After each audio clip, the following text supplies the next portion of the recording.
May 7, 2026 மத்திய Pradesh Ryzen district. இது காலையில நேரம் போபால் ஜபல்பூர் ஹைவே. சிர்வாலா அப்படின்னு சொல்லிட்டு ஒரு பாலம் இருக்கு. அந்த பாலத்தை தாண்டணும் அப்படின்னு சொன்னா ஒரு வளைவு வரும். அது எல்லாருமே நாகின் மோட் அப்படின்னு சொல்லுவாங்க. அதுக்கான காரணம் என்ன அப்படின்னு பார்த்தீங்கன்னா, அந்த ரோடு பாம்பு மாதிரி வளைஞ்சு வளைஞ்சு போகும். அந்த ரோட்டோடைய திருப்பத்துக்கு கீழே 40 அடி ஆழம் இருக்கு. அந்த ஆழத்துக்குள்ள போனீங்க அப்படின்னு சொன்னா ஒரு அடர்ந்த காடு இருக்கு. அந்த காட்டு பகுதியில யாருமே வந்துட்டு அவ்வளோக்கா போக மாட்டாங்க. இப்படிப்பட்ட அந்த காட்டு பகுதிக்குள்ள ஒரே ஒரு நபர் மட்டும் போவாரு. அவரு ஃபாரஸ்ட் ஆபீசர். ஏன்னா இந்த காட்டு பகுதி, இந்த ஏரியா அவருடைய டியூட்டி கண்ட்ரோல்குள்ள இருக்கு. அன்னைக்கு அவரு காட்டுக்குள்ள எல்லாமே நார்மலா இருக்குது அப்படின்றத பாக்குறதுக்காக வழக்கமா அவர் போகக்கூடிய அந்த ரூட் வழியா போய்கிட்டு இருந்தாரு. எல்லாத்தையுமே அப்படியே மேம்போக்கா ஒரு கிளான்ஸ் பார்த்துட்டு இருக்காரு. இப்படி பார்த்துக்கிட்டு இருந்த அந்த சமயத்துல இவரோட கண்ணுல ஒரு விஷயம் தென்படுது. அது ஒரு பெரிய கோணி பை, சம்பந்தமே இல்லாத ஒரு இடத்துல இருக்குது. இது பார்த்த உடனே ஃபர்ஸ்ட் இவருக்கு என்ன தோணுது அப்படின்னு பாத்தீங்கன்னா, யாரோ ஒருத்தங்க வேஸ்ட் பொருட்கள் எல்லாத்தையுமே எடுத்து இந்த மாதிரி ஒரு பெரிய கோணி சாக்குல கட்டி தூக்கி போட்டிருக்காங்க அப்படின்னு தோணுது. இருந்தாலும் அந்த கோணி சாக்க பாக்குறப்ப அவருக்குள்ள வேற விதமான சில எண்ணங்கள் தோண ஆரம்பிச்சது. சரி, அப்படி அந்த கோணி சாக்குக்குள்ள என்ன இருக்குது அப்படிங்கறத நம்ம பக்கத்துல போயிட்டு பார்க்கலாம் அப்படின்னு சொல்லி அந்த கோணி சாக்குக்கு பக்கத்துல போய் நிக்கிறாரு. இது பக்கத்துல போய் நின்னப்ப இது ஏதோ குப்பை மாதிரியோ இல்ல கழிவு பொருள் மாதிரியோ தெரியல. அதோட வித்தியாசமா ரொம்ப மோசமான ஒரு வாடை அடிச்சிருக்கு. உடனடியா இவருக்கு வேற சில சந்தேகங்கள் வருது. அது இருக்கா இல்லையா அப்படின்றத தெரிஞ்சுக்கிறதுக்காக இவரு அந்த கோணி சாக்க வந்துட்டு கழட்டுறாரு. இப்படி அந்த கோணி சாக்க கலட்டி திறந்து உள்ளார எட்டி பார்த்தா அவருக்கு பயங்கரமான ஷாக் ஒண்ணு காத்துக்கிட்டு இருக்கு. ஏன்னா உள்ளார ஒருத்தருடைய சடலம், ஒரு ஆணுடைய சடலம் ரொம்ப மோசமான முறையில டீகம்போஸ் ஆகி கிடக்கு. அந்த சடலத்துடைய கை காலி எல்லாத்தையுமே கட்டி இருக்காங்க. அந்த சடலத்தோட வாயில வந்துட்டு டேப்பை போட்டு ஒட்டி இருக்காங்க. அந்த சடலம் கிடக்கிற அந்த நிலைமையை பார்க்கும் போதே ரொம்ப ரொம்ப கஷ்டமா இருக்கு. ஏன்னா பல நாளா அந்த சடலம் யாருமே பார்க்காம அதே இடத்துல இருந்து ரொம்ப மோசமான முறையில அழுகி போயிருக்கு. உடனடியாக ஆபீசர் அவரோட மொபைல் போன் எடுக்கிறாரு. எடுத்து அவரோட டீமுக்கு வந்துட்டு இந்த விஷயத்தை இன்ஃபார்ம் பண்றாரு. கூடவே அந்த லிமிட்குள்ள வரக்கூடிய போலீஸ் ஸ்டேஷனுக்கும் இந்த விஷயத்தை பத்தி இன்ஃபார்ம் பண்றாரு. அவர் அப்ப பண்ண அந்த ஒரு போன் கால் இருந்து அங்க இருந்த போலீஸ் ஆபீசர்ஸோட இன்வெஸ்டிகேஷன் ஸ்டார்ட் ஆகுது. ரைசன் டிஸ்ட்ரிக்ட் சூப்பரண்டென்டன்ட் ஆஃப் போலீஸ் இந்த கேஸ்க்குள்ள வராரு. இவருடைய பேரு அசுதோஷ் குப்தா. இவர் அந்த கிரைம் ஸ்பாட்டுக்கு வராரு. வந்து எல்லா இடத்தையுமே இன்ச் பை இன்ச்சா பாக்குறாரு. இதை தொடர்ந்து ஃபாரன்சிக் டீம் அந்த இடத்துக்கு வராங்க. வந்து ஒரு இடம் விடாம எல்லாத்தையுமே கம்ப்ளீட்டா செக் பண்றாங்க. இன்ச் பை இன்ச்சா ஸ்கேன் பண்றாங்க. அந்த சடலத்தை வந்துட்டு அந்த கோணி பைக்குள்ள இருந்து ரொம்பவே கேர்ஃபுல்லா வெளியில எடுக்கிறாங்க. நம்ம எல்லாருக்குமே ரொம்ப கிளியரா புரியும், இது வந்துட்டு விபத்துலாம் கிடையாது, இது ஒரு கொலை தான் அப்படிங்கிறது. ஏன்னா வாயை வந்துட்டு டக்ட் டேப் போட்டிருக்காங்க, கை கால்களை வந்துட்டு கட்டியிருக்காங்க, சாக்கெல்லாம் போட்டு சடலத்தை தூக்கி போட்டிருக்காங்க. இதனால இது ஒரு கொலை வழக்கு தான் அப்படின்ற மாதிரி தான் இந்த கேஸ் வந்துட்டு ஆரம்பிக்குது. இப்போ போலீஸ்க்கு இருந்த ஒரு சேலஞ்சிங்கான விஷயம் என்ன அப்படின்னு பாத்தீங்கன்னா, இது யாருடைய சடலம் அப்படிங்கிறது தான். ஏன்னா ரொம்ப மோசமா டீகம்போஸ் ஆனதுனால அவருடைய முகம் வந்துட்டு கிளியரா தெரியல. அவரோட உடம்புல ஸ்கின்ல இருக்கக்கூடிய அடையாளங்கள் எதுவுமே வந்துட்டு தெரியல, எல்லாம் டீகம்போஸ் ஆயிடுச்சு. அது மட்டும் இல்ல, அவரோட சடலத்து பக்கத்துல வந்து பாத்தீங்கன்னா அவருடைய போஸ், மொபைல் போன் இந்த மாதிரி எதுவுமே கிடைக்கல. எந்த விதமான ஐடி கார்டும் கிடைக்கல. இதுல இருந்தே இன்னொரு விஷயம் கிளியரா புரியுது, யாரோ ஒருத்தங்க வேணுமனே இந்த நபர் யார் அப்படிங்கறத கண்டுபிடிக்க கூடாது அப்படின்றதுல ரொம்ப கேர்ஃபுல்லா இருந்திருக்காங்க. எஸ்பி அசுதோஷ் குப்தா வந்துட்டு நடந்த இந்த விஷயங்கள் எல்லாத்தையுமே மீடியாவில் சொல்றாரு. அடுத்த நாள் காலையில நியூஸ் பேப்பர்ல இந்த நியூஸ் வருது. ரொம்ப மோசமான நிலைமையில இந்த காட்டு பகுதியில் எங்களுக்கு ஒரு சடலம் கிடைச்சிருக்கு, அது யார் அப்படிங்கிறதே தெரியல, ரொம்பவே பெர்ஃபெக்டா பண்றதுக்கு ட்ரை பண்ணிருக்காங்க அப்படின்னு சொல்லி அதுல ஹெட்லைனா வருது. போலீஸ் ஆபீசர்ஸ் எல்லாருமே நியர்பை போலீஸ் ஸ்டேஷன் எல்லாத்துக்குமே அலர்ட் கொடுக்கறாங்க. அந்த ஏரியாவில் இருக்கக்கூடிய போலீஸ் ஸ்டேஷன்ல இந்த ஏஜுக்குள்ள இருக்கக்கூடிய ஆண் யாராச்சும் காணாம போயிருக்காங்க அப்படின்ற மிஸ்ஸிங் பர்சன் கம்ப்ளைண்ட் வந்திருக்கா. ஆனா நியர்பை போலீஸ் ஸ்டேஷன்ல இருந்து அந்த மாதிரி எந்த ஒரு கம்ப்ளைண்ட்டுமே வரல அப்படிங்கறத இவங்க தெரிஞ்சுக்கிறாங்க. அதே மாதிரி போலீஸ் ஆபீசர்ஸ்க்கு இன்னொரு விஷயம் ரொம்ப கிளியரா புரியுது, அந்த காட்டு பகுதிகளை வச்சு அந்த நபரை வந்துட்டு கொலை பண்ணல, வேற ஏதோ ஒரு இடத்துல வச்சு கொலை பண்ணிட்டு அங்கேயே சாக்குக்குள்ள போட்டு பேக் பண்ணிட்டு தான் இந்த இடத்துக்கு வந்து தூக்கி போட்டிருக்காங்க. இப்ப கேள்வி என்ன அப்படின்னு பாத்தீங்கன்னா, இறந்து போன இந்த நபர் யாரு, இவரை தூக்கி போட்ட அந்த நபர் யாரு, எதுக்காக இப்படி கொடூரமா கொலை பண்ணி தூக்கி போடுற? இப்ப போலீஸ் ஆபீசர்ஸ்க்கு அந்த கிரைம் சீன்ல இருந்து எந்த ஒரு தடையுமே கிடைக்கலையா அப்படின்னு கேட்டீங்கன்னா அதான் இல்லை. கொலை பண்ண அந்த கொலைகாரன் வந்துட்டு அந்த கொலை பண்ண இடத்துல எதனாச்சும் ஒரு தடயத்தை விட்டுட்டு போவான் அப்படின்னு சொன்னாங்க. ஆனா இந்த கேஸை பொறுத்த வரைக்கும் பாத்தீங்க அப்படின்னா அவன் 2 தடயத்தை விட்டுட்டு போயிருக்கான், அதுவும் ரொம்பவே ஈஸியான ஒரு முறையில. இந்த 2 எவிடன்ஸும் எங்க இருந்து கிடைச்சிருக்கு அப்படின்னு பாத்தீங்கன்னா ஒரு சடலத்தை இவங்க மறைக்கணும் அப்படிங்கிறதுக்காக ஒரு கோணி பைக்குள்ள போட்டிருப்பாங்க பாத்தீங்களா, அந்த கோணி பைக்குள்ள இருந்து கிடைச்சிருக்கு. சரி, அந்த 2 எவிடன்ஸ் என்னென்ன அப்படின்னு பாத்தீங்கன்னா, ஒன்னு ஒரு கிராசரி ஷாப்புடைய பில். யாரோ ஒருத்தங்க பக்கத்தில் இருக்கக்கூடிய சூப்பர் மார்க்கெட் போயிட்டு பல பொருட்களை வாங்கிட்டு பில் போட்டிருக்காங்க. அந்த பில் வந்துட்டு அந்த கோணி பைக்குள்ள இருந்திருக்கு. 2வது எவிடன்ஸ் என்ன அப்படின்னு பாத்தீங்கன்னா ஒரு சின்ன பையனுடைய rough note book. Forensic team வந்துட்டு ரொம்பவே கேர்ஃபுல்லா அந்த நோட்டை எடுத்து பார்த்தாங்க. அந்த நோட்டுடைய பக்கங்கள் எல்லாம் திருப்பி பார்க்கறாங்க. அதுலலாம் ரத்த கரைகளா இருக்கு. அந்த நோட்டை திருப்பி பார்த்தப்ப அதுல மேக்ஸ் எழுதியிருக்கு, சயின்ஸ் எழுதியிருக்கு, ஹிந்திலாம் வந்துட்டு எழுதியிருக்கு. அந்த கையெழுத்து ரொம்ப மெச்சூர்டான ஒரு கையெழுத்துலாம் கிடையாது, ரொம்ப சின்ன பையனுடைய ஒரு கையெழுத்து தான். எழுத தெரியாம கஷ்டப்பட்டு எழுதின மாதிரி இருக்கு. அந்த நோட்ல எழுதி இருக்கிறது வந்து பாத்தீங்கன்னா ஒரு ஆர்டராவே இல்ல, மாத்தி மாத்தி வேற சப்ஜெக்ட் எழுதின மாதிரி இருக்கு. இதனால இது ஸ்கூலோட நோட் புக்கா இருக்காது அப்படின்ற மாதிரி போலீஸ் கணிக்கிறாங்க. இப்போ இவங்களுக்கு என்ன தோணுது அப்படின்னு பாத்தீங்கன்னா கண்டிப்பா இது ஒரு ரஃப் நோட்டா இருக்கணும். ஆனா ரஃப் நோட்ல இவ்வளவு கிளீனா இருக்காது, நிறைய டெஸ்ட்லாம் வச்ச மாதிரி இருக்கு. அப்படின்னா இது டியூஷனுக்காக கொண்டு போற நோட்டா இருக்கணும் அப்படின்ற ஒரு முடிவுக்கு வராங்க. நம்ம முன்னாடியே பார்த்த மாதிரி இந்த நோட் புக்குள்ள பல சப்ஜெக்ட் வந்துட்டு எழுதியிருக்கு. ஆனா அது எல்லாத்துலயுமே காமனா ஒண்ணு இருக்கு. அந்த எல்லா சப்ஜெக்டையுமே ஒருத்தங்க திருத்தி இருக்காங்க, திருத்தி ஒரு சைன் போட்டிருக்காங்க. இந்த எல்லா சப்ஜெக்டையுமே காமனா ஒருத்தங்க திருத்துறாங்க அப்படின்னு சொன்னா கண்டிப்பா அது அவங்களுடைய டியூஷன் டீச்சரா தான் இருக்கணும். இப்ப இது ஒரு டியூஷன் டீச்சருடைய சிக்னேச்சர் அப்படிங்கறது தெரிஞ்சுக்கிறாங்க போலீஸ் ஆபீசர்ஸ். இப்ப அந்த மூட்டைக்குள்ள இவங்களுக்கு கிடைச்ச அந்த கிராசரி பில் எடுத்து பாக்குறாங்க. அந்த பில்லுல வாங்கினவங்களுடைய பேரு அட்ரஸ்னு சொல்லி எதுவுமே இல்ல, அந்த கடையோட அட்ரஸ் தான் இருக்கு. அவங்க அன்னைக்கு என்னென்ன வாங்கியிருக்காங்க அப்படின்ற லிஸ்ட் தான் இருக்கு. இந்த கடையோட அட்ரஸ் வந்துட்டு எங்க இருக்கு அப்படின்னு மென்ஷன் பண்ணிருக்காங்கன்னா நர்சிங்பூர் அப்படின்ற டிஸ்ட்ரிக்ட்ல இருக்குன்னு மென்ஷன் பண்ணிருக்காங்க. அது இப்போ போலீஸ் ஆபீசர்ஸ் இருக்கிற இடத்துல இருந்து 200 கிலோமீட்டர் தள்ளி இருக்கு. இந்த ரிசிப்ட் மட்டும் வச்சுக்கிட்டு போலீஸ் ஆபீசர்ஸ்க்கு எப்படி கண்டுபிடிக்கிறது அப்படின்னு தெரியல. அது ரொம்ப ரிஸ்கான ஒரு விஷயம். ஆனா இந்த நோட் புக்கை வச்சு நம்ம கண்டுபிடிக்கலாம், அதுக்கு நம்ம ட்ரை பண்ணலாம் அப்படின்ற மாதிரி போலீஸ்க்கு தோணுது. எப்படி இது ஒரு டியூஷன் டீச்சரோட சிக்னேச்சரா இருந்துச்சு அப்படின்னு சொன்னா இவங்க ஒரு ஸ்கூல் டீச்சரா இருந்துட்டு சாயந்தர வேளையில டியூஷன் டீச்சரா இருக்கலாம், இல்லைன்னா ஃபுல் டைமாவே அவங்க ஒரு டியூஷன் டீச்சராகவும் இருக்கலாம். இதனால போலீஸ் ஆபீசர்ஸ் இந்த நோட் புக்குடைய போட்டோஸ் அப்புறம் அந்த சிக்னேச்சருடைய போட்டோ எல்லாத்தையுமே எடுத்து நியர்பைல இருக்கக்கூடிய அத்தனை ஸ்கூலுக்குமே அனுப்பி வைக்கிறாங்க. அங்க இருக்கக்கூடிய ஃபேமஸான டியூஷன் அத்தனைக்குமே அனுப்பி வைக்கிறாங்க. இந்த சைன் யாருடையது, இது உங்களோட சைனா இருந்தாலும் சரி, இல்ல உங்களுக்கு தெரிஞ்சவங்களோட சைனா இருந்தாலும் சரி, உடனடியாக அந்த போலீஸ் ஸ்டேஷனுக்கு இன்ஃபார்ம் பண்ணுங்க அப்படின்னு சொல்லி சொல்றாங்க. போலீஸ் ஆபீசர்ஸ் இந்த மாதிரி சொன்னதுக்கு அப்புறமா 1 நாள் போகுது, 2 நாள் போகுது, எந்த ஒரு தகவலும் வரல. இப்படி 3வது நாளும் போகுது. ஆனா அந்த 3வது நாள் கழிச்சு ஒரு பிரைவேட் டியூட்டர் ஒருத்தங்க போலீஸ் ஆபீசர்ஸ்க்கு கால் பண்ணி, சார் நீங்க அமைச்சிருக்க சிக்னேச்சர் என்னுடைய தான் அப்படின்னு சொல்றாரு. உடனடியாக போலீஸ் ஆபீசர்ஸ் அவரை மீட் பண்றதுக்காக அவரோட டியூஷன் போறாங்க. போகும்போது இவங்களுக்கு கிடைச்ச அந்த நோட் புக்கையும் சேர்த்து கொண்டு போறாங்க. இவங்க கொண்டு போன அந்த நோட் புக்கை வந்துட்டு அந்த டியூட்டர் கிட்ட கொடுத்து இது யாருடைய நோட்டுன்னு சொல்லுங்க அப்படின்னு கேட்கறாங்க.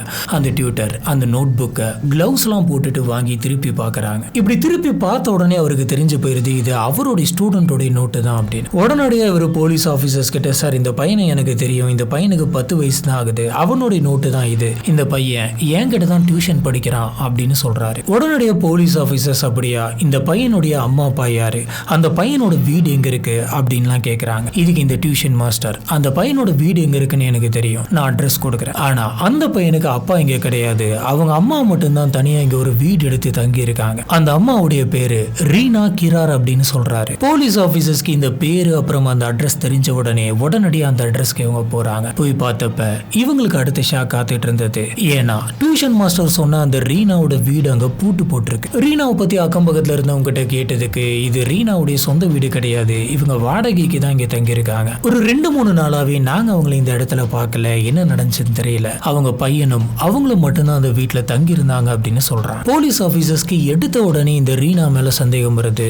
எதுக்காக இவங்க வீட்டை பூட்டிட்டு இப்ப கிளம்பணும், 2-3 நாளா வரல அப்படின்னா எங்க போயிருப்பாங்க. சரி, டியூஷன் டீச்சர் கிட்ட இருந்து வாங்கின ரீனாவோட மொபைல் போனை வச்சு ரீனாவுடைய டவர் சிக்னல் அப்புறம் மெசேஜஸ் நம்ம ட்ராக் பண்ணலாம் அப்படின்ற மாதிரி போலீஸ் நினைச்சாங்க. இதனால போலீஸ் ஆபீசர்ஸ் ரீனாவுடைய லொகேஷன் அப்புறம் மெசேஜஸ் எல்லாத்தையுமே ட்ராக் பண்றாங்க. இப்படி ட்ராக் பண்ணப்பதான் போலீஸ் ஆபீசர்ஸ் எடுத்த உடனே ஒரு விஷயத்தை கண்டுபிடிக்கிறாங்க. ரீனாவுடைய டவர் சிக்னல்ஸ் வந்து பாத்தீங்கன்னா ஒரே இடத்துல இருக்க கிடையாது. ரீனாவுடைய டவர் சிக்னல் ஒவ்வொரு சமயத்துல வேற வேற ஊருக்கு போய்கிட்டு இருக்கு. இதை பார்த்த ஆபீசர்ஸ்க்கு அவங்களுடைய சந்தேகம் வந்துட்டு கன்ஃபார்ம் ஆகிற மாதிரி இருக்கு. எதுக்காக இவங்க வீட்டை பூட்டிட்டு இப்படி ஊர் ஊரா மாறி மாறி போகணும் அப்படின்னா இவங்க ஏதோ ஒரு தப்பு பண்ணியிருக்காங்க. தப்பு பண்ணதுனாலதான் இவங்க நம்ம மாட்டிக்க கூடாது அப்படின்னு சொல்லிட்டு ஒவ்வொரு ஊரா மாறிக்கிட்டு இருக்காங்க. இது இதோட விடக்கூடாது, நம்ம கண்டுபிடிக்கணும். அந்த லொகேஷனை ட்ராக் பண்ணி அவங்களை அரெஸ்ட் பண்ணணும் அப்படின்ற முடிவுக்கு வராங்க. இதுக்கிடையில ரீனா யார் அப்படின்ற ஒரு பேக்ரவுண்ட் செக்கும் பண்றாங்க. இதுபடி நம்ம உண்மையாலுமே ரீனா யாரு, அங்க என்ன நடந்துச்சு அப்படிங்கறத பார்க்கலாம். இந்த ரீனா யாரு, நார்சிங்பூர் டிஸ்ட்ரிக்ட் இங்க இருக்கக்கூடிய ஒரு சின்ன டவுன்ல தான் வந்து பாத்தீங்கன்னா ரீனா பிறக்குறாங்க.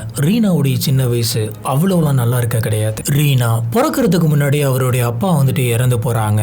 ரீனா பிறந்த சில மாசத்திலே வந்துட்டு அவங்களுடைய அம்மாவும் இறந்து போறாங்க. இப்ப இவங்க இந்த சமயத்துல இவங்க யாருமே இல்லாத ஒரு நபரா இருந்து தனியா தவிச்சுக்கிட்டு இருந்தாங்க. ரீனாவுடைய இறந்து போன அம்மாவோட அக்காவே வந்துட்டு ரீனாவை எடுத்து வளர்த்துறாங்க. அதாவது ரீனாவுக்கு பெரியம்மா. அந்த பெரியம்மா வீட்டுல தான் வந்துட்டு ரீனா வந்து வளர ஆரம்பிக்கிறாங்க. அந்த பெரியம்மாவுக்கும் ஒரு பையன் இருக்கான். அந்த பையனோட பெயர் வந்துட்டு அருண் பட்டேல். அதாவது ரீனாவுடைய பெரியம்மா பையன் அப்படின்னா அண்ணன் முறை வருது. சொன்ன மாதிரி சின்ன வயசுல இருந்து ரெண்டு பேரும் ஒன்னாதான் வளர்றாங்க. டீனேஜ் இருக்கும் போது இவங்களுக்குள்ள ஒரு நல்ல நெருக்கம் வருது. இவங்க ரெண்டு பேரும் வந்து பாத்தீங்கன்னா ரொம்ப க்ளோஸா இருக்காங்க. அவங்களுக்குள்ள என்ன ரிலேஷன்ஷிப் இருக்குது அப்படின்றதே மறந்துட்டு இவங்க ரெண்டு பேரும் ரொம்ப தப்பான விதத்துல க்ளோஸ் ஆகுறாங்க. இந்த விஷயம் வந்து பாத்தீங்கன்னா வெளியில் இருக்கிற யாருக்குமே தெரியாது. தெரியாத மாதிரி தான் இவங்க ரெண்டு பேரும் மெயின்டைன் பண்ணிட்டு இருக்காங்க. இவங்க ரெண்டு பேரும் சேர்ந்து இருக்கக்கூடிய ஒரு விஷயம் வந்துட்டு ஒரு ரிலேட்டிவ்க்கு தெரிஞ்சிருது. அவர் வந்து என்ன சொல்றாரு அப்படின்னு பாத்தீங்கன்னா உங்களுக்குள்ள பிரதர் சிஸ்டர் ரிலேஷன்ஷிப் வருது, நீங்க ரெண்டு பேரும் என்ன பண்ணிட்டு இருக்கீங்க அப்படின்ற மாதிரி வார்ன் பண்ணி இதுக்கு மேல நீங்க ரெண்டு பேரும் சேர்ந்து இருக்க கூடாது அப்படின்ற மாதிரி மிரட்டுறாரு.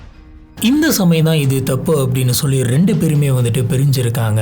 இப்ப ரீனாவுக்கு 16 வயசு இருக்கும். ரீனாவுக்கு இந்த 16 வயசு இருக்கும் போதே இன்னொரு நபருக்கு வந்துட்டு அவங்கள கல்யாணம் பண்ணி தந்துடுறாங்க. கல்யாணத்துக்கு அப்புறம் இவங்களோட வாழ்க்கை வந்துட்டு அந்த லெவலுக்கு நல்லா இருக்க கிடையாது. இவங்களுக்கும் அவங்களோட ஹஸ்பண்டுக்கும் இடையில எக்கச்சக்கமான சண்டைகள் வந்துட்டு போய்கிட்டே இருக்கும். இதுக்கடையில இவங்க ரெண்டு பேருக்குமே ஒரு பையன் பிறக்குது. இப்படி வந்து பாத்தீங்கன்னா சில வருஷங்கள் போய்கிட்டு இருக்கு. அந்த சின்ன பையனும் கொஞ்சம் கொஞ்சமா வளர ஆரம்பிக்கிறான். ரீனாவுக்கு வந்துட்டு இந்த மேரேஜ் லைஃப்ல அவங்க ஹஸ்பண்ட் இருந்து எந்த ஒரு நல்ல விஷயமும் நடக்கல. இவங்க ரெண்டு பேருக்கு இடையில மாத்தி மாத்தி சண்டையா போய்கிட்டு இருக்க. இதுக்கு மேல முடியாது அப்படின்னு சொல்லி இவங்க ரெண்டு பேருமே டைவர்ஸ் பண்ணிக்கலாம் அப்படின்னு முடிவு பண்றாங்க. இதுபடி ரீனாவுக்கும் தன்னோட ஹஸ்பண்டுக்கும் வந்துட்டு டைவர்ஸ் ஆகுது. டைவர்ஸ் ஆகி முடிச்சதுக்கு அப்புறமா ரீனா தன்னோட பையனை கூட்டிக்கிட்டு போயிட்டு தனியா ஒரு வீட்டை வாடகை எடுத்து அங்க தனியா தங்க ஆரம்பிக்கிறாங்க. அந்த ஊர்ல இருக்கிறவங்க எல்லாருமே ஏற்கனவே இந்த பொண்ணுக்கு அம்மா அப்பா கிடையாது, இப்ப ஹஸ்பண்டும் கூட இல்ல, தனியா அந்த குழந்தைய வச்சுட்டு இவ கஷ்டப்படுறா அப்படின்னு பேச ஆரம்பிச்சாங்க. இவங்களோட லைஃபே வந்துட்டு ஒரு மாதிரி நிலைய இல்லாம ரொம்பவே கஷ்டமா தான் போய்கிட்டு இருந்தது. இப்படி ரொம்பவே கஷ்டமா போய்கிட்டு இருந்த அந்த சமயத்துல தான் இவங்களுக்கு ஒரு விஷயத்து மேல ஈடுபாடு அதிகமா வர ஆரம்பிச்சது. அது என்னன்னா அது வேற ஒன்றும் இல்ல, சோசியல் மீடியா. இன்ஸ்டாகிராம்ல இவங்களுக்கு ரீல்ஸ் போடுறது அப்படிங்கிறது ரொம்ப ரொம்ப பிடிக்குது. இவங்க இன்ஸ்டாகிராம்ல ரீல்ஸ் போட ஆரம்பிக்கிறாங்க. ரீல்ஸ் போட்டாங்க, போட்டோஸ் போட்டாங்க, அவங்களோட லைஃப் ஸ்டைலை பத்தின நிறைய விஷயங்களை அதுல போஸ்ட் பண்ணாங்க. கொஞ்சம் கொஞ்சமா நிறைய ஃபாலோவர்ஸும் வர ஆரம்பிச்சாங்க. இந்த சமயத்துல தான் ரீனா விட்டு பிரிஞ்ச அருண் பட்டேலும் இவங்களோட லைஃப்ல மறுபடியும் வரான். 13 வருஷத்துக்கு அப்புறம் மறுபடியும் ரீனா கூட அருண் பட்டேல் வந்து சேர்றான். அருண் பட்டேல் பழைய விஷயங்கள் இன்னும் பல விஷயத்தை பத்தி பேசி பேசி மறுபடியும் ரீனா கூட சேர்றான். அவங்க ரெண்டு பேருமே வந்து பாத்தீங்கன்னா பிரதர்ஸ் அண்ட் சிஸ்டர்ஸ். இந்த விஷயம் அவங்களுக்கு தெரியும். தப்பு பண்றாங்க அப்படின்னு தெரிஞ்சும் இந்த தப்பை வெளியில காட்டிக்காம வீட்டுக்குள்ளேயே வச்சிருந்தாங்க. இந்த அருண் பட்டேல் வந்து பாத்தீங்கன்னா ஒரு பெரிய பினான்ஸ் கம்பெனில வேலை பார்த்துட்டு இருக்கான். இவனுக்கு நல்ல சம்பளம் வருது. அது மட்டும் கிடையாது, அவனுக்கு பூர்வீக சொத்து அப்படிங்கிறது எக்கச்சக்கமா இருக்கு. அதனால கோடிக்கணக்கான காசுக்கு அதிபதியாகவே இருக்கான். இதனால இவன் என்ன பண்றான் அப்படின்னு பாத்தீங்கன்னா ரீனா மேல இருந்த ஆசையில ரீனாவுக்கு கோடிக்கணக்கில் பேங்க்ல எஃப்டி போட்டு வைக்கிறான். ரீனா பேர்ல ஒரு வீட்டு எழுதி வைக்கிறான். அது மட்டும் இல்லாம 45 லட்சம் ரூபாய் பணம் வந்துட்டு கொடுத்து வைக்கிறான். 670 கிராம் தங்க நகை, XUV 700 லக்ஸுரி கார் அப்படின்னு சொல்லி நிறைய விஷயங்கள் வாங்கி கிஃப்ட் பண்றான். ஐபோன் முத கொண்டு இந்த கிஃப்ட் எல்லாத்தையுமே கொடுத்துட்டு அருண் பட்டேல் வந்துட்டு என்ன சொல்றான் அப்படின்னு பாத்தீங்கன்னா நீ வந்துட்டு எனக்கானவ, நீ என் கூட வேறு, உனக்கு எந்த ஒரு குறையும் வராது, நான் உன்னை நல்லபடியா பாத்துக்கிறேன், நீ சந்தோஷமா இருக்கலாம் அப்படின்னு சொல்றேன். இந்த எல்லா விஷயத்தையுமே வந்து பாத்தீங்கன்னா ரீனா வந்துட்டு ஏத்துக்கிறாங்க. அவங்க ஒரு லக்ஸுரியான ஒரு லைஃபை வந்துட்டு வாழ்ந்தாங்க. அது அப்படி அவங்களோட இன்ஸ்டாகிராம் ரீல்ஸ்ல தெரிஞ்சது. டிசைனர் ட்ரெஸ், எக்ஸ்பென்சிவ் காரு, நல்ல ஹை எண்ட் ரெஸ்டாரண்ட், இந்த மாதிரி நிறைய விஷயங்கள் அவங்க ரீல்ஸ்ல தெரிஞ்சது. இந்த விஷயங்கள் எல்லாத்தையுமே பார்த்த ஃபாலோவர்ஸ் வந்துட்டு இதை லைக் பண்ணாங்க, ஃபாலோ பண்ணாங்க. இப்படி பல பேர் வந்து பாத்தீங்கன்னா இவங்களுக்கு லைக் பண்ணி ஃபாலோ பண்ணிட்டு இருக்காங்க. அதுல குறிப்பா ஒரே ஒரு நபர் மட்டும் இவங்க போடுற எல்லா வீடியோஸ்க்கும் எல்லா போஸ்ட்டுக்குமே வந்துட்டு லைக் பண்ணுவாரு, கமெண்ட் பண்ணுவாரு. அந்த நபரோட பேர் என்ன அப்படின்னு பாத்தீங்கன்னா விரு ஜட். இந்த நபர் ராஜஸ்தானை சேர்ந்த ஒரு நபர். இந்த பையன் வந்துட்டு மிடில் கிளாஸ் சேர்ந்த ஒரு பையன், ரொம்பவே நார்மலான ஒரு லைஃபை வாழக்கூடிய ஒரு நபர். இவர் எல்லாருமே பப்பு அப்படின்னு தான் கூப்பிடுவாங்க, ஆனா உண்மையான பேரு விரு ஜட். இந்த விரு ஜட் வந்துட்டு சோசியல் மீடியாவில் ரீனாவுடைய அத்தனை போஸ்ட்டுமே ஒன்று விடாம பார்ப்பாரு, எல்லாத்துக்குமே லைக் அண்ட் கமெண்ட் பண்ணுவாரு. இவர் பண்ற எல்லா கமெண்ட்டுக்கும் வந்து பாத்தீங்கன்னா ரீனா கிட்ட இருந்து இவருக்கு லைக் வந்திருக்கு, ரிப்ளை கமெண்ட்ஸும் வந்திருக்கு. இப்படியே போய்கிட்டு இருக்க ரெண்டு பேரும் கமெண்ட்ஸ்ல பேசியிருக்காங்க. இப்படி பண்ற அத்தனை கமெண்ட்டுக்குமே ரிப்ளை வர்றது விருவுக்கு ஒரு கிரீன் சிக்னலா இருந்திருக்கு. சரி, நம்ம திரும்ப கமெண்ட் பண்ணி பார்ப்போம் அப்படின்ற மாதிரி கமெண்ட் பண்ணி பார்க்கறாரு. ரீனோ கிட்ட இருந்து அத்தனைக்குமே வந்துட்டு ரிப்ளை வர, சரி இன்னும் கொஞ்சம் தைரியமா போயிட்டு மெசேஜ் பண்ணி பார்க்கலாம் அப்படின்னு இவருக்கு தோணுது. இதனால இவர் டிஎம் பண்றாரு. இப்படி டைரக்டா போயிட்டு மெசேஜ் பண்ணதுல ரீனாவும் வந்துட்டு இவங்க கிட்ட பேசுறாங்க. இப்ப ரீனா அப்புறம் வெறு இவங்க ரெண்டு பேருமே இந்த மாதிரி இன்ஸ்டாகிராம் மெசேஜஸ்ல மாத்தி பேசிக்கிறாங்க. இவங்க ரெண்டு பேருக்கும் ரொம்பவே பிடிச்சு போகுது. போன் நம்பர்ஸ் எக்ஸ்சேஞ்ச் பண்ணிருக்காங்க. இதுக்கப்புறம் மாத்தி மணிக்கணக்கா கால் பேசியிருக்காங்க. வெறு ரீனா வந்துட்டு ரொம்ப சின்சியரா லவ் பண்ண ஆரம்பிக்கிறாரு. ரொம்ப இவருக்கு பிடிச்சு போகுது. இப்ப இவர் இருக்கிற இந்த இடத்துல இருந்து ரீனா இருக்கிற இடத்துக்கு 900 கிலோமீட்டர்ஸ் டிஸ்டன்ஸ் இருக்கு. இந்த டிஸ்டன்ஸ் எதுவுமே வந்து பாத்தீங்கன்னா விருவுக்கு பெரிய விஷயமாவே தெரியல. நம்ம ரீனாவை பார்க்க போனோம் அப்படின்றது மட்டும்தான் அவரோட மைண்ட்ல இருந்தது. விருவுக்கு வந்துட்டு ரீனா கிட்ட பேசினதுல இருந்து ரீனாவை பத்தின சில உண்மைகள்லாம் வந்து தெரிய வருது. ரீனாவுக்கு ஏற்கனவே கல்யாணம் ஆயிருக்கு, டைவர்ஸ் ஆயிருக்கு, 10 வயசுல ஒரு பையன் இருக்கான், எல்லாமே தெரியும். இது எல்லாமே தெரிஞ்சுதான் விரு வந்து பாத்தீங்கன்னா இவங்கள லவ் பண்றாரு. இது எல்லாமே தெரிஞ்சதுக்கு அப்புறமும் விரு வந்துட்டு ரீனாவை ரொம்ப சின்சியரா லவ் பண்ணாரு. ரீனாவுக்கு விரு கிட்ட இருந்து ரொம்பவே ஜென்யூனான, ரொம்பவே பியூரான ஒரு லவ் வந்துட்டு கிடைச்சது. இப்ப ரீனாவை பத்தின எல்லா விஷயங்களுமே வந்து விருவுக்கு தெரியும். ஆனா அருண் பட்டேல் அப்படின்ற ஒரு நபர் ரீனாவோட வாழ்க்கையில இருக்கான் அப்படின்றது மட்டும் தெரியாது. அந்த அருண் பட்டேலை தவிர மீதி இருக்கிற எல்லா விஷயங்களுமே விருவுக்கு தெரியும். இந்த சமயம் ரீனாவுடைய கண்ணுக்கு முன்னாடி ரெண்டு பாத் இருந்தது.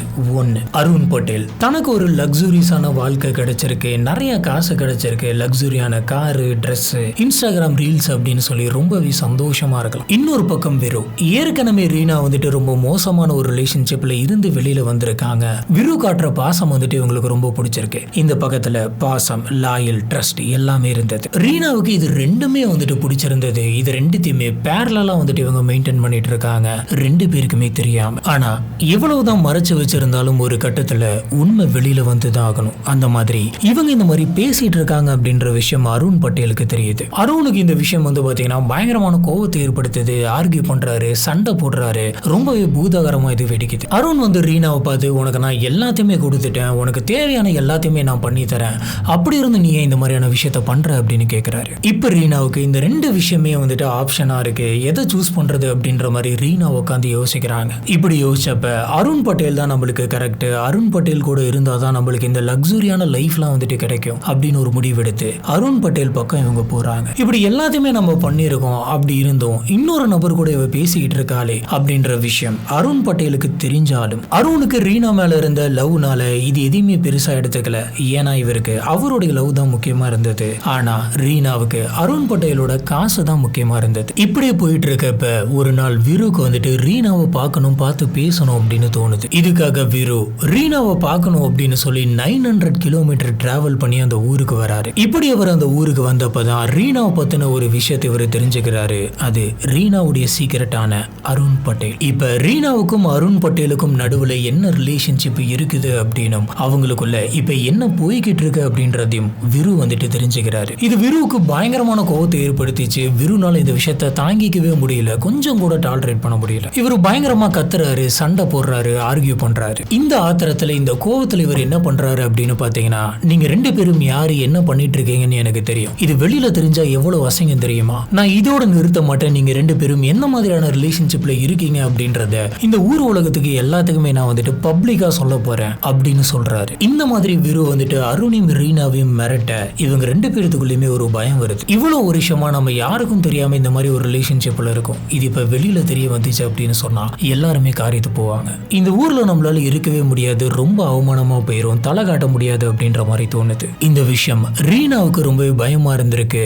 ஆனா அருண் பட்டேலுக்கு பயங்கரமான கோவத்தை ஏற்படுத்தியிருக்கு. வெளியில மட்டும் போயிட்டு அவன் இந்த விஷயத்த சொன்னான் அப்படின்னா நம்ம 2 பேர்த்தோட வாழ்க்கையும் க்ளோஸ். அவனை வெளியில பேசவே விடக்கூடாது, சொல்ல போனா அவனையும் விடக்கூடாது அப்படின்னு இவங்க 2 பேரும் சேர்ந்து ஒரு பிளான் போடுறாங்க. இதில் நம்ம அருண் பட்டேலுடைய பாஸ்ட் ஹிஸ்டரியை பார்க்கணும். அவன் பேர்ல எக்கச்சக்கமான கிரிமினல் கம்ப்ளைண்ட்ஸ் எல்லாம் வந்துட்டு ஏற்கனவே இருக்கு. ஒரு நபரை வந்துட்டு அடிச்சிருக்கான், கடத்தி இருக்கான், இந்த மாதிரியான ரெக்கார்ட்ஸ் எல்லாம் இருக்கு. ஆனா இந்த தடவை அது எல்லாத்துக்குமே ஒருபடி மேல போயிட்டு கொலையே பண்ணிடலாம் அப்படின்ற ஒரு முடிவுக்கு வந்திருக்கான்.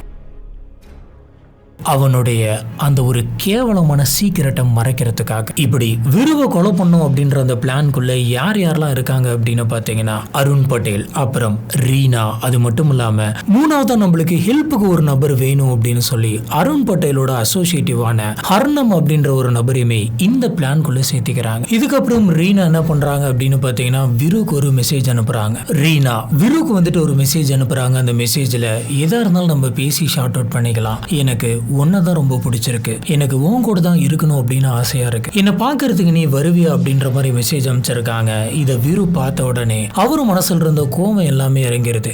ஏன்னா இவர் ரீனா வந்துட்டு ரொம்பவே உண்மையா லவ் பண்ணி இருந்தாரு. இந்த காதல் வந்துட்டு கண்ணை மறைச்சிருச்சு அப்படிங்கிற மாதிரி விருவுக்கு ரீனா ஒரு பயங்கரமான ரெட் பிளாக் அப்படின்றது தெரியாமலே போயிடுது. நடந்தது எல்லாத்தையுமே மறந்துட்டு மறுபடியும் நம்ம போயிட்டு ரீனாவை மீட் பண்ணும் அப்படின்ற எண்ணம் இவருக்குள்ள வருது. ஏப்ரல் 29, 2026 பில்வாரால கிளம்பி 900 கிலோமீட்டர்ஸ் டிராவல் பண்ணி நரசிங்பூருக்கு வராரு. வந்து இவரு ரீனாவோட வீட்டுக்கு போயிருக்காரு.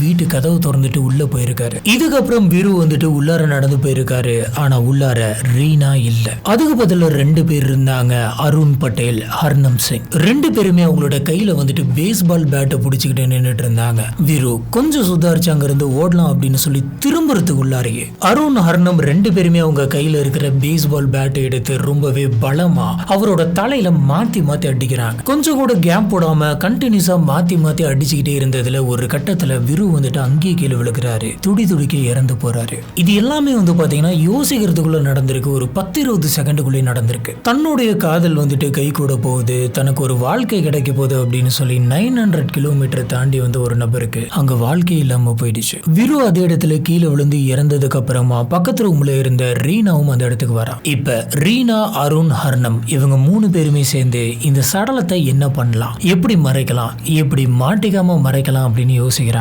இப்ப இவங்க ரொம்ப நேரம் இங்க இந்த சடலத்தை வச்சிருக்க கூடாது, யாரும் நம்மள ட்ரேஸ் பண்ணக்கூடாது, சீக்கிரமா இந்த சடலத்தை இங்க இருந்து கொண்டு போகணும் அப்படின்னு முடிவு பண்றாங்க. எடுத்த உடனே விருவோட கைய கால ரெண்டுத்தையுமே கட்டுறாங்க. அவரோட வாயில டக்ட் டேப் போடுறாங்க. சொல்ல போனா விரு வந்துட்டு அந்த சமயத்துல உயிரோடவே இல்லை, இறந்துட்டாரு. இருந்தும் எதுக்காக அவங்க டக்ட் டேப் போட்டாங்க? பார்க்கும் போது யாருமே டக்குன்னு ஐடென்டிஃபை பண்ணக்கூடாது அப்படிங்கிறதுக்காக தான் இந்த மாதிரியான ஒரு விஷயத்த பண்ணிருக்காங்க. ரீனா எதுல வச்சு இந்த சடலத்தை மறைக்கலாம் அப்படின்னு சொல்லி தேடினப்ப வீட்டுக்குள்ள ஒரு பெரிய கோணி பை ஒண்ணு கிடைச்சிருக்கு. அவசர அவசரமா அந்த கோணி பைக்குள்ள இருக்கக்கூடிய பொருள் எல்லாத்தையுமே வெளியில போட்டு இந்த சடலத்தை எடுத்து அந்த கோணி பைக்குள்ள இவங்க 3 பேரும் வைக்கிறாங்க. இப்படி இவங்க அவசர அவசரமா எடுத்து வச்சதுல அந்த கோணி பைக்குள்ள ஏற்கனவே ஒரு கடையோடைய பில் இருக்குது அப்படின்றதையும் அவங்க சொந்த பையனுடைய நோட் புக் உள்ளார இருக்குது அப்படின்றதையும் அவங்க அந்த இருட்டுக்குள்ள கவனிக்கல. ஆனா இந்த சமயம் இவங்க விட்டு வச்ச இந்த விஷயத்தினாலதான் பின்னாடி இவங்க பயங்கரமா மாட்ட போறாங்க அப்படிங்கிறது அப்ப உங்களுக்கு தெரிஞ்சிருக்காது. இப்ப அந்த சடலத்தை கம்ப்ளீட்டா கோணி பையில கட்டி அதை தரன்னு வெளியில இழுத்துட்டு போறாங்க. யாருக்குமே தெரியாம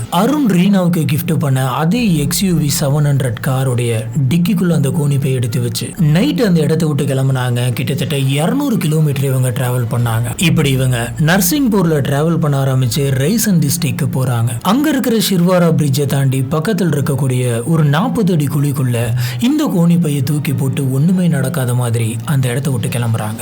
யாருமே இந்த விஷயத்தை கண்டுபிடிக்க மாட்டாங்க அப்படின்னு நினைச்சாங்க. ஆனா மே 7, அதாவது இந்த கொலை நடந்ததுல இருந்து 8 நாள் கழிச்சு நம்ம ஸ்டார்டிங்லேயே பார்த்த மாதிரி அந்த ஃபாரஸ்ட் ஆஃபீஸர் வந்துட்டு அந்த வழியா நடந்து போக இந்த கோணி பையை பார்க்க அதை ஓபன் பண்ண உள்ளார விருவோட சடலம் கிடைக்க, கூடவே ஒரு பில்லும் நோட் புக்கும் கிடைக்க போலீஸ் ஆஃபீஸர்ஸ் வரிசையா ட்ராக் பண்ண ஆரம்பிக்கிறாங்க. சரி, என்ன நடந்துச்சு அப்படிங்கறத பார்த்துட்டோம். போலீஸ் ஆஃபீஸர்ஸ் எப்படி இந்த கேஸை கனெக்ட் பண்ணி இவங்களை அரெஸ்ட் பண்ணாங்க அப்படிங்கறத பார்க்கலாம். நம்ம ஆரம்பத்திலே பார்த்த மாதிரி அந்த சடலத்து கூட எந்த விதமான செல்போனோ இல்ல வேலட்டோ இல்ல ஐடி கார்டோ எதுவுமே கிடைக்கல. இப்போ அந்த டியூஷன் நோட்டை வச்சு யார் இந்த பையன், அவங்க அம்மா யார் அப்படின்றத கண்டுபிடிச்சிட்டாங்க. இந்த பையனோட அம்மா பேரு வந்துட்டு ரீனா அப்படின்னு, அவங்களுக்கு 32 வயசு அப்படின்னு கண்டுபிடிச்சு கடைசியில அவங்களோட செல்போன் நம்பர் லொகேஷன் எல்லாத்தையுமே ட்ராக் பண்ணாங்க. ட்ராக் பண்ணப்ப முன்னாடி நம்ம பார்த்த மாதிரி இவங்க பல லொகேஷனுக்கு போயிட்டு இருக்காங்க அப்படின்னு தெரியுது. பாடி, இட்டர்சி, மும்பை, இண்டோர், உஜின், இந்த மாதிரி பல இடங்களுக்கு மாறி மாறி டிராவல் பண்ணிட்டு இருக்காங்க. எந்த ஒரு தப்பும் பண்ணாதவங்க எதுக்காக இப்படி ஓடணும்? நமக்கு இப்ப கிடைச்ச சடலம் வந்துட்டு யாருடையது அப்படின்றது தெரியும். ஆனா போலீஸ் ஆபீசர்ஸ்க்கு அந்த சமயம் கிடைச்ச அந்த சடலம் யாருடையது அப்படின்னு தெரியாது. போலீஸ் ஆபீசர்ஸ்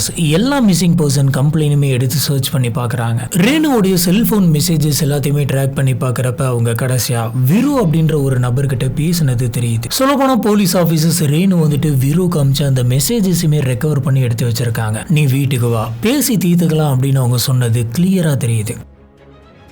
இதுக்கப்புறமா போலீஸ் ஆஃபீஸர்ஸ் இந்த மெசேஜை பார்த்ததுக்கு அப்புறம் ஏன் அந்த நபர் இந்த இடத்துக்கு வந்திருக்க கூடாது அப்படின்னு யோசிக்கிறாங்க. இப்ப விருவோட வீடு வந்துட்டு பில்வாரால இருக்கு அப்படின்றத இவங்க தெரிஞ்சுக்கிறாங்க. பில்வாரா போலீஸ் ஸ்டேஷனுக்கு எதனாச்சும் மிஸ்ஸிங் பர்சன் கம்ப்ளைண்ட் வந்திருக்கா அப்படின்னு பாக்குறாங்க. பார்த்தப்ப விருவோட வீட்டுல இருக்கவங்களே விருவை காணும் அப்படின்னு சொல்லி கம்ப்ளைண்ட் பண்ணிருக்கிறது தெரியுது. இப்படி கிராஸ் செக் பண்ணதுக்கு அப்புறமா சரி இது கன்ஃபார்ம் விருவா தான் இருக்கும் அப்படின்னு சொல்லி விருவோட ஃபேமிலியில் இருக்கவங்களுக்கு நடந்த விஷயத்தெல்லாம் சொல்லி கொஞ்சம் நீங்க வாங்க அப்படின்னு கூப்பிடுறாங்க. இப்ப விருவோட குடும்பத்தில் இருக்கிறவங்க போலீஸ் ஆபீசர்ஸ் நம்மள கூப்பிடுறாங்க அப்படின்னு சொன்னா கண்டிப்பா நம்மளோட பையன் வந்துட்டு கிடைச்சிட்டான் போல இருக்கு அப்படின்னு சொல்லி சந்தோஷமா அவங்க ஸ்டேஷனுக்கு வந்திருக்காங்க. ஆனா அந்த சந்தோஷம் வந்து பாத்தீங்கன்னா முழுசா ஒரு அரை நாள் கூட நீட்டிக்கல.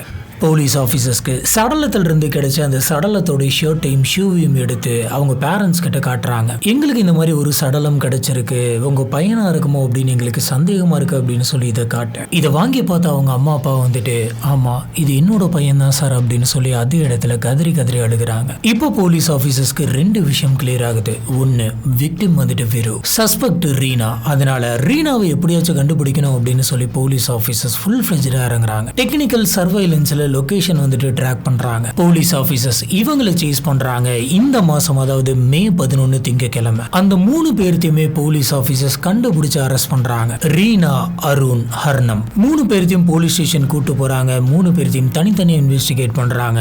ஆரம்பத்துல அவங்க எக்கச்சக்கமான பொய்கள் சொல்லியிருக்காங்க. ஆனா எவிடன்ஸ் வந்து பாத்தீங்கன்னா ரொம்ப ஸ்ட்ராங்கா இருக்கு. லொகேஷன் டேட்டா ரொம்ப ஸ்ட்ராங்கா இருக்கு.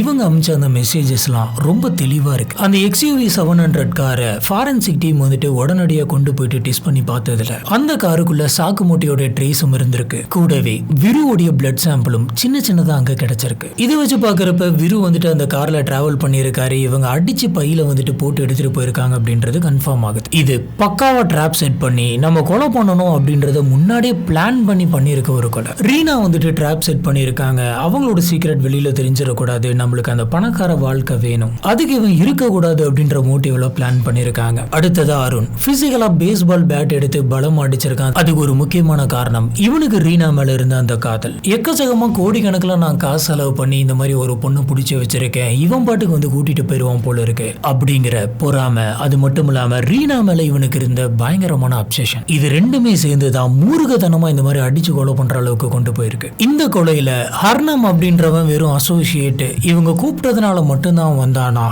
இல்ல இந்த கேஸ்ல அவனுக்கும் ஒரு தொடர்பு இருக்கா அப்படின்றது தெரியல. இன்னும் இந்த கேஸ் வந்து பாத்தீங்கன்னா நடந்து இவங்களை அரெஸ்ட் பண்ணி முழுசா 1 மாசம் கூட முடியல. இந்த கேஸ் கோர்ட்டுக்கு போயிட்டு முழுசா விசாரணை எல்லாம் முடிஞ்சதுக்கு அப்புறமா தான் இன்னும் பல உண்மைகள் வெளியில வரும். இவங்களுக்கு என்ன தண்டனை அப்படிங்கிறதும் தெரியும். இந்த கேஸ்ல நம்ம கவனிக்க வேண்டிய ஒரு விஷயம் என்ன அப்படின்னு பாத்தீங்கன்னா விரு ஒரு மிடில் கிளாஸ் ஃபேமிலியில எல்லாத்து மாதிரியும் ரொம்பவே சாதாரணமா சகஜமா வாழ்ந்துட்டு இருந்த ஒரு பையன். சோசியல் மீடியாவில் ஏதோ ஒரு பொண்ணை பார்த்து அந்த பொண்ணோட ரீல்ஸ் எல்லாம் பார்த்து அந்த பொண்ணை பிடிச்சி போயிட்டு அந்த பொண்ணு கிட்ட பேசி ஃபீலிங்ஸை ஷேர் பண்ணி அந்த பொண்ணை லவ் பண்ணி 900 கிலோமீட்டர் தாண்டி அந்த பொண்ணை பார்க்கலாம் அப்படின்ட்டு போனார். இவர் லவ் பண்ணதுல எதுவுமே வந்துட்டு தப்பு கிடையாது. ஆனா இவரு பார்க்க போற அந்த நபர் வந்துட்டு யாரு என்ன அப்படின்றது முழுசாவே தெரியாம அந்த ஒரு நபரை நம்பி இவர் பார்க்க போனதுதான் இவர் வாழ்க்கையில பண்ண பெரிய தப்பு. யாருன்னே தெரியாத ஒரு ஸ்ட்ரேஞ்சரை மீட் பண்ண போறதுக்கு முன்னாடி ரொம்ப தெளிவா விசாரிங்க, ரொம்ப தெளிவா யோசிங்க. ஏன்னா நீங்க மீட் பண்ண போறது ஒரு ஸ்ட்ரேஞ்சர். நீங்க ரீல்ஸ்ல பார்த்த மாதிரியோ வீடியோஸ்ல பார்த்த மாதிரியோ அப்படியே அவர் நல்லவரா தான் இருப்பார் அப்படின்றதுக்கு எந்த ஒரு கேரண்டியும் இல்லை. நிஜத்துல அவங்க வேற மாதிரி கூட இருக்கலாம். உங்ககிட்ட சாட் பண்ணும்போது சில விஷயங்களை அவங்க மறைக்கிறது கூட வாய்ப்பு இருக்கு. பல இடங்கள்ல ரியாலிட்டி வந்து பாத்தீங்கன்னா ரொம்ப மோசமா இருக்கும். எப்பயுமே கேர்ஃபுல்லா இருங்க.